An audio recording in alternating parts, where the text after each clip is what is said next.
Hello बच्चों, सो आइए question को समझते हैं। The figure shows the velocity v of a particle against time t। So vt graph दे रखा है हमको बच्चों, एंड पूछा है हमसे कुछ ऑप्शंस हैं। First option says the particle changes its direction of motion at some point. ठीक है। सो बच्चों यहाँ पर अगर हम बात करें, सबसे पहले हम vt ग्राफ को समझने की कोशिश करते हैं कि vt ग्राफ में क्या समझाने की कोशिश कर रहा है। तो देख सकते हैं बच्चों, t इक्वल्स टू 0 पे उसकी वेलोसिटी माइनस वी नॉट है। इसका मतलब अगर मैं मान लेता हूँ, ये मेरी डायरेक्शन सेंस को समझने के लिए मान लेता हूँ, ये एक पॉइंट है। इसके रिस्पेक्ट में हम डिफरेंट डायरेक्शन को डिफाइन कर लेते हैं, ये नेगेटिव डायरेक्शन और ये पॉजिटिव डायरेक्शन। ठीक है। सो बच्चों मान लेता हूँ मैं पार्टिकल की वेलोसिटी नेगेटिव है, तो पार्टिकल यहाँ कहीं है हमारा। ठीक है। एंड माइनस वी नॉट है उसकी वेलोसिटी, तो माइनस वी नॉट ले लेता हूँ। अब जैसे जैसे बच्चों हमारा टाइम बढ़ रहा है, जैसे जैसे हमारा टाइम बढ़ रहा है, हम देख सकते हैं वेलोसिटी का जो मैग्नीट्यूड है वो जीरो की तरफ टेंड हो रहा है, वो जीरो की तरफ टेंड हो रहा है, हम देख सकते हैं बच्चों। और उसके बाद वेलोसिटी का मैग्नीट्यूड क्या हो गया? पॉजिटिव। इसका मतलब ये है कि मान लेते हैं हम, ये इसकी वेलोसिटी नेगेटिव है, मींस ये इस तरीके से इस डायरेक्शन में मूव कर रहा होगा और एक टाइम के बाद ये आके रुक गया होगा, तभी तो इसकी वेलोसिटी जीरो होगी।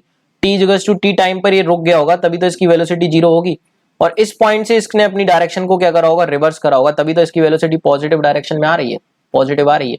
तो एक बात तो तय हो गई बच्चों कि इस पॉइंट पे इसकी वेलोसिटी जीरो हुई है और इसके पहले नेगेटिव थी और इसके पहले पॉजिटिव, तो डेफिनेटली इसने अपनी डायरेक्शन चेंज करी है, एक बीच में टाइम आया है जहां पर ये रुका है। So particle changes its direction definitely, क्योंकि वो रुका है, उसके बाद उसकी वेलोसिटी नेगेटिव से पॉजिटिव हुई है, तो उसकी डायरेक्शन चेंज हुई है। बिल्कुल सही ऑप्शन है। फिर the acceleration of the particle remain constant. तो बच्चों वीटी ग्राफ से हम एक्सेलरेशन कैसे निकालते हैं? जनरली एक्सेलरेशन होता है डीबी अपॉन डी टी। ठीक है।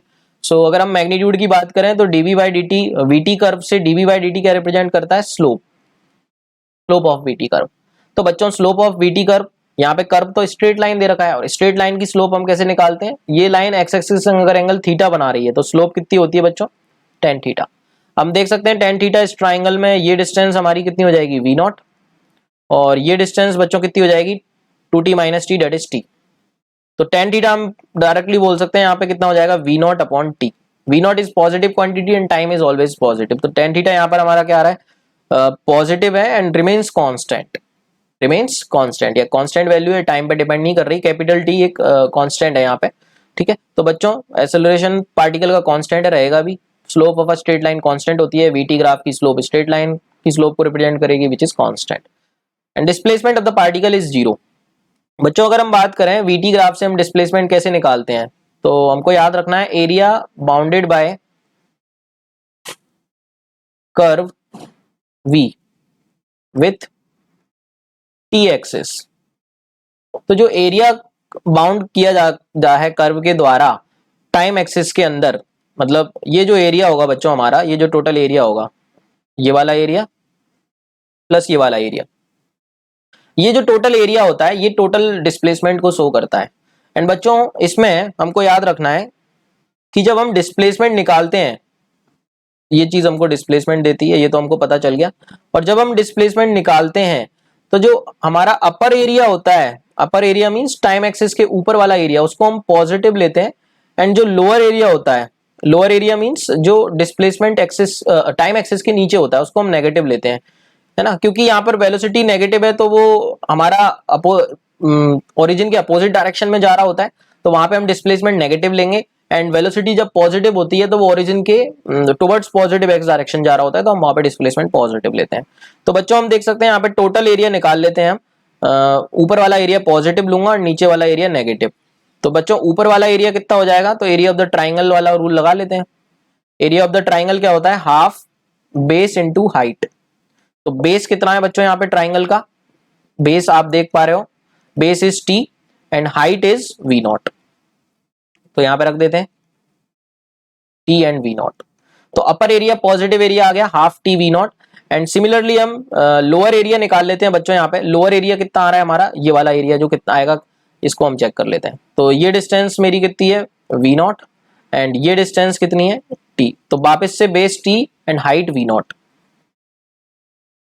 तो ये हो जाएगा half T into v naught वापिस से। बट इस बार जो एरिया होगा वो नेगेटिव होगा और ये वाला एरिया जो होगा पॉजिटिव होगा। तो बच्चों हम टोटल एरिया की बात करें तो टोटल एरिया कितना आ जाएगा? दोनों सेम ही है बट अपोजिट डायरेक्शन में है, तो टोटल एरिया हमारा जीरो आ जाएगा। हम देख सकते हैं, दोनों को जोड़ के देख लो आप, जीरो आ रहा है। इसका मतलब टोटल एरिया जो कि टोटल डिस्प्लेसमेंट को शो करेगा, तो डिस्प्लेसमेंट कितनी हो जाएगी बच्चों, 0।